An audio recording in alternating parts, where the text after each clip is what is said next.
Anne Frank ने महज 15 साल की उम्र में इस दुनिया को अलविदा कह दिया था। वह होलोकॉस्ट में मारे गए यहूदियों में से एक थी।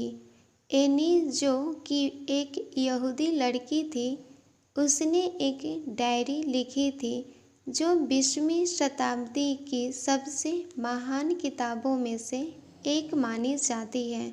उनकी यह डायरी नाज़ी द्वारा यहूदियों पर किए गए अत्याचारों का जीता जागता सबूत है।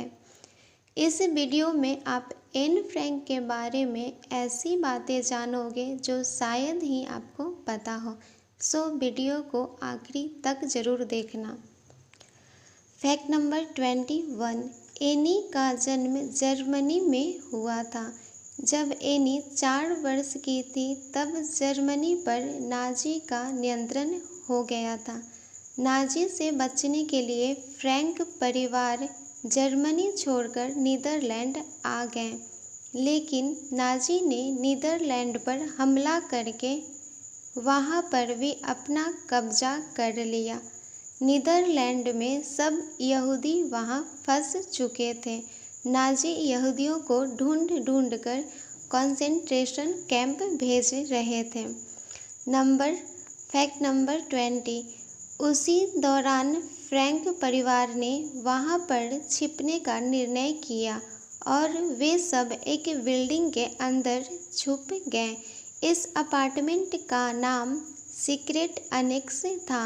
सीक्रेट अनेक्स में इनके साथ 4 और यहूदी छिपे हुए थे। Fact number 19।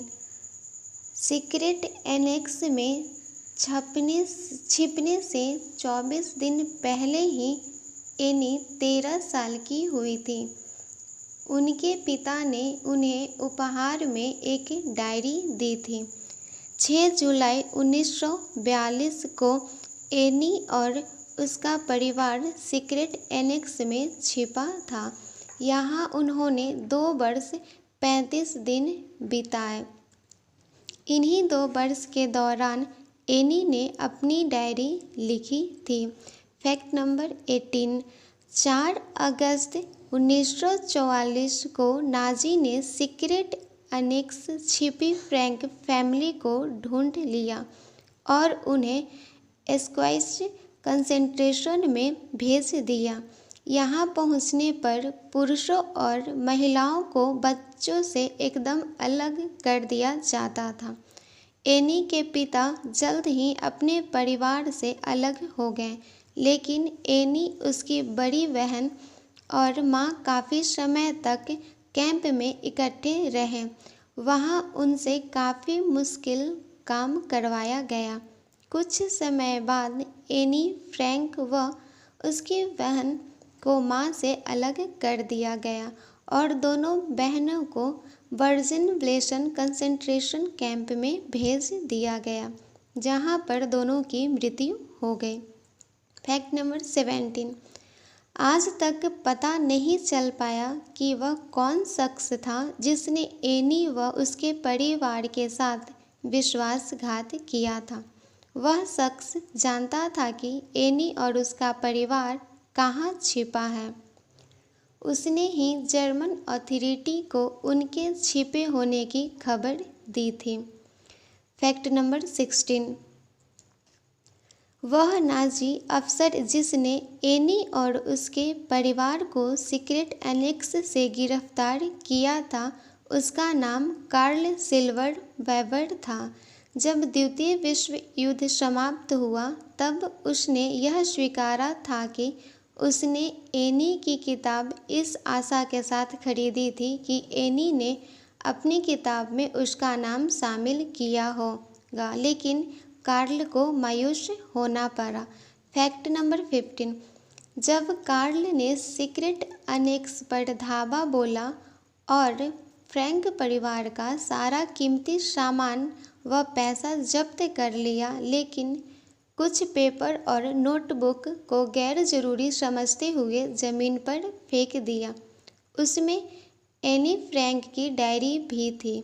बाद में जब एनी की डायरी छपी तब एक रिपोर्टर ने उनसे पूछा कि क्या आपने एनी की किताब पढ़ी है? तो रिपोर्टर ने कहा कि हाँ, एक हफ्ता पहले ही मैंने उस किताब को खरीदा था। रिपोर्टर ने कहा कि आप उसे पढ़ने वाले व्यक्ति बन सकते थे। इस पर कार्ल ने हंसते हुए जवाब दिया कि काश मुझे उस डायरी को ज़मीन से उठा लेना चाहिए था। Fact number 14।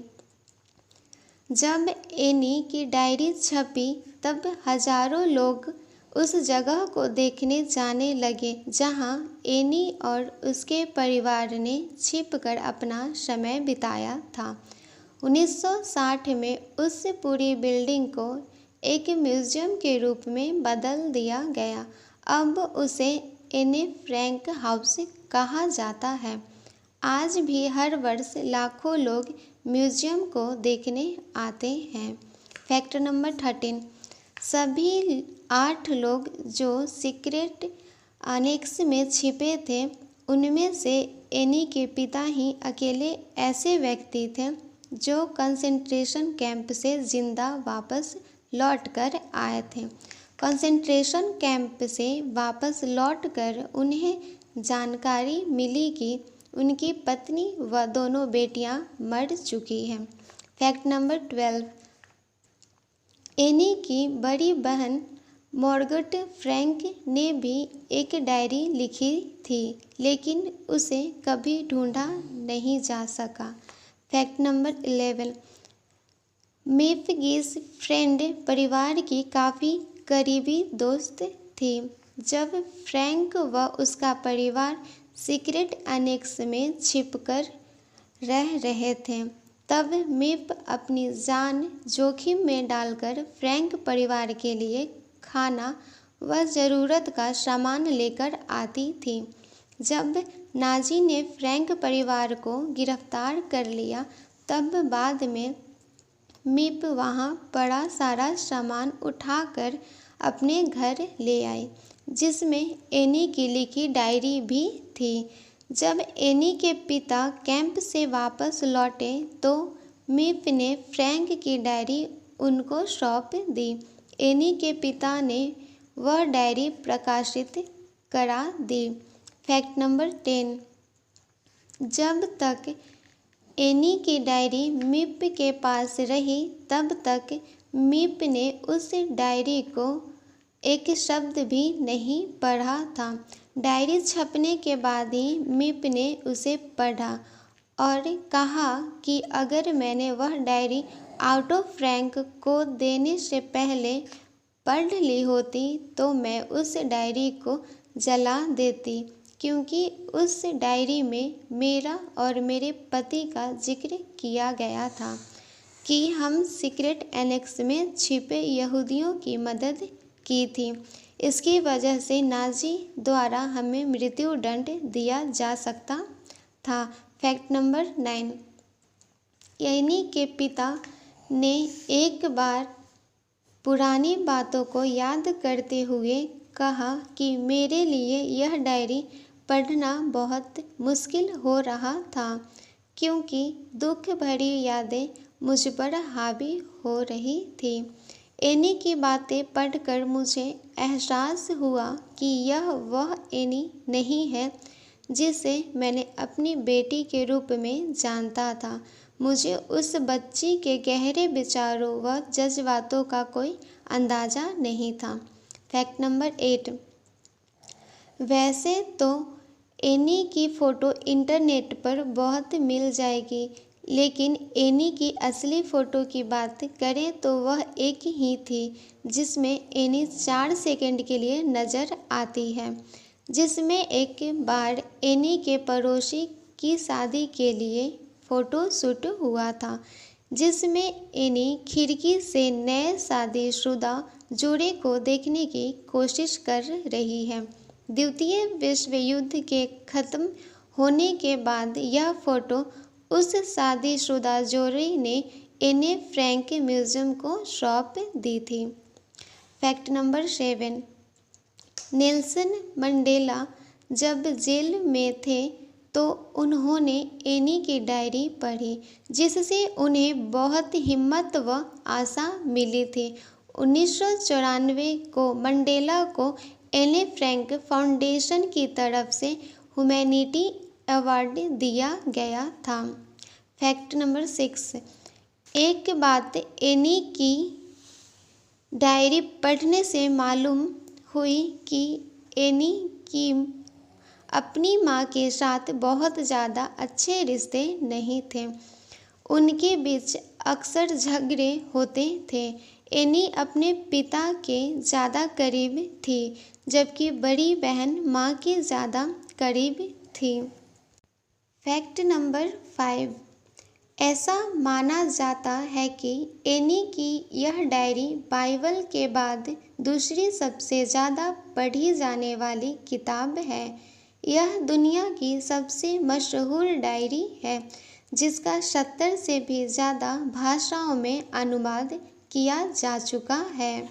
Fact number 4, concentration camp के दिनों में एनी को अचानक राह चलते उनके दो दोस्त नेनेटी विल्टिस और हनन गोस्लर मिल जाते हैं, और दोनों ही एनी के स्कूल दिनों की दोस्त थी जो होलोकॉस्ट से जिंदा बची थी, और आज वह दोनों 91 साल की है। फैक्ट नंबर 3, आज तक यह पता नहीं चल पाया कि कंसंट्रेशन कैंप में कब और किस दिन एनी की मृत्यु हुई थी। डच अथॉरिटी का यह मानना है कि शायद मार्च के महीने